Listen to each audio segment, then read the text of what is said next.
안녕하세요. 20년 동안 영어학원 강사로 아이들과 즐거운 시간을 보내고 있는 닭공영어 1등급 줄리쌤입니다. 여름방학이 되면 항상 드는 고민이 있죠. 방학기간이 너무 짧아서 뭘 공부해야 될지 이런저런 고민하다 하루 이틀 달리고, 더우니까 하루만 친구랑 놀러가자 해서 며칠 달리고, 집에서 휴가 간다네? 그래서 며칠 빼고, 갑자기 친구가 베스킨라빈스 아이스크림 먹자고 하네 해서 하루 이틀 보내다 보면 어느 순간 개학이 코앞에 다가와 있지 않나요? 지금쯤 거의 방학을 했을 텐데 지금도 늦지 않았으니 이런 고민 오늘 확실히 끝내주겠습니다. 오늘부터 공부 시작!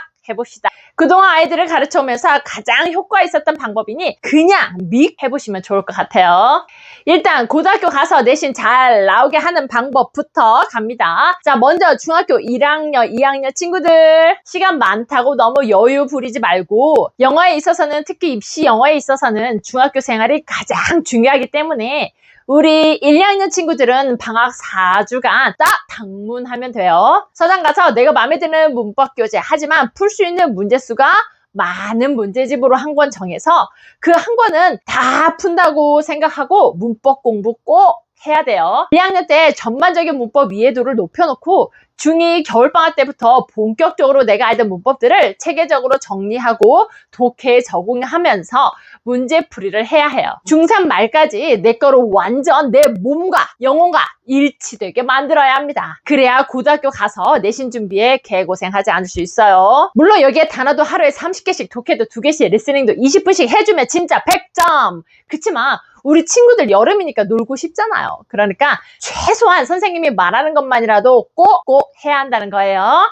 다음은 우리 중3 친구들, 선생님이 중학교 3년, 고등학교 3년, 총 6년 동안 영어에 있어서는 가장 중요한 시기라고 생각하는 학년이에요. 중3은 두 가지 상황으로 나눠서 얘기할게요. 자, 먼저 1학년, 2학년 때 너무 신나는 학교 생활을 하다 보니 영어는 나랑 거리가 멀어진 친구들, 이제 정신 차리고 한 달 반 정도 잡고 무조건 영어 문법 마스터 하시기 바라요. 쌤, 겨울방학에 하면 되죠? 아니요, 늦습니다. 절대 영어 문법 개념이 겨울방학 단 몇 달 가지고 잡히지 않습니다. 여름방학 때 무조건 마스터하고 겨울방학 때는 다시 복습하면서 완전 내 거로 만든다고 생각하세요. 특히 지방 학생들은 수능 성적이 서울 수도권보다 상대적으로 약하고 수시가 상대적으로 더 유리합니다. 그래서 정말로 중요하니 고등학교 때 내신 준비하려면 반드시 해야 되는 부분이에요. 그리고 절대 혼자 하지 말고 과외든 학원이든 문법을 정리해주는 쌤을 찾아서 개념을 꼭 잡아요. 혼자서 문법의 전반적 틀을 잡기에는 시간도 많이 걸리고 이해가 힘들 수 있어요. 그 다음 문법에 자신 있는 중3 학생들 잘 들어요. 이 학생들은 고등학교 어법 문제들을 하루에 5문제씩 풀면서 나의 문법 이해도를 확인하고 부족한 부분을 보충해 나가길 바라요. 문법이 아니고 어법 문제집이에요. 쌤은 보통 이 시기에 자이스토리 어법 어휘 기본이나 어법 끝 추천해요. 절대 책 공부 아니고 아무 관련 없습니다. 더 중요한 거, 문법 공부 비중을 30%로 하고 70%는 독해 실력과 단어 실력 쌓는 데 써야 돼요. 가장 추천하는 것은 3개년치 고1 수능 전국연합 문제집을 추천해요. 이 책을 보면 단어도 정리가 다 되어 있는데 꼭 그 단어들 반드시 무슨 일이 있어도 머릿속에 다 넣는다고 생각하고 달달달 외워야 해요. 독해는 하루에 최소 5문제씩 풀고 채점을 준 다음에 맞은 문제도 단어 확인해 가면서 꼭 제대로 독해해 봐야 해요.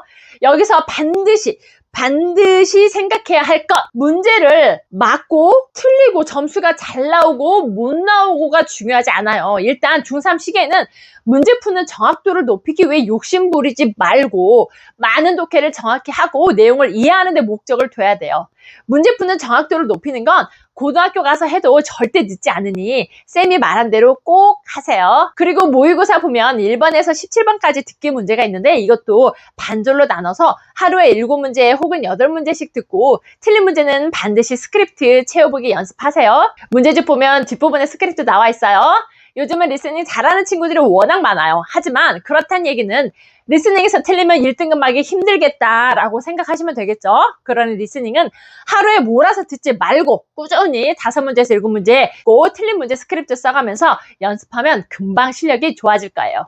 자, 이제 고등학생들입니다. 자, 고1 친구들 보세요. 내가 내신 3등급 이상 나온다. 1, 2, 3등급 정도 나온다. 그럼 어느 정도 문장 분석과 문법이 되어 있는 친구들이 많아요. 이 친구들은 고2 전국연합 문제집 사서 단어, 독해 죽으라 하세요. 괜히 많이 틀렸다고 스트레스 받지 말고 중요한 거는 독해를 해석하는데 단어가 많이 막히지 않고 문맥들이 이해가 가는 수준으로 끌어올리는 거예요. 쌤은 축구를 많이 비유하는데 지금은 득점으로 가는 골의 정확도를 높이기보다는 엉뚱한 곳으로 공을 차도 좋으니 슛을 하는 횟수를 최대한 늘리도록 노력하는 거예요. 그 정확도는 문제풀이 수업을 통해 고2 가서 해도 충분히 익힐 수 있습니다. 그 다음 내가 내신 4등급 밑으로 하염없이 작아지는 내려가는 친구들 걱정하지 말고 내신 점수 올릴 생각부터 먼저 하는 게 좋아요. 그럼 뭘 해야 할까? 당연히 문법 해야죠. 그래야 내신 준비를 하죠. 아직 늦지 않았으니까 20일 정도만 빡세게 문법 공부합시다. 그런데 문법책 피고 명사니 동사니 전치사니 이런 거 하지 말고 잘 들어요. 자, 형식, 그 다음에 동사의 변형들 삼형제, 즉 부정사, 동명사, 분사, 그 다음에 수동태, 그 다음에 관계사 딱 6개 이 정도만 일단 마스터 해놔요. 이 부분들이 이해가 되면 독해의 이해도가 급속도로 올라가는 신세계를 경험할 거예요. 내신 공부할 때 우리가 지문들을 분석하는 것도 거의 이 문법 안에서 대부분 해결됩니다. 지금까지 쌤이 얘기한 건 진짜 최소한을 얘기한 거예요. 쌤, 여기에 다른 영어 공부하면 안 돼요? 당연히 되죠. 여름방학은 진짜 짧아서 넷플릭스 켜는 순간 방학 다 끝나버려요. 그러니 내 정신력, 의지력을 믿지 말고 그냥 스터디 카페나 도서관 가서 공부하세요. 환경이 세팅되면 행동은 자연스럽게 따라옵니다. 무더운 여름 체력 관리 잘 하시고요. 열심히 공부하세요. 그동안 수업에 치여서 유튜브 할 생각조차 못했는데 이제 쌤 개인적인 이유로 시간이 한가해졌거든요. 10년 동안 제자들 공부시키면서 딱 효과 있었던 노하우들 다 방출할 테니 어떻게 해야겠어? 꼭 구독, 좋아요 눌러놔라잉. 안 그런 쌤 채널이 겁나 작아서 다음에 절대 찾을 수 없는 거 알죠? 사랑합니다. 답공영어 1등급 줄리쌤입니다. 안녕.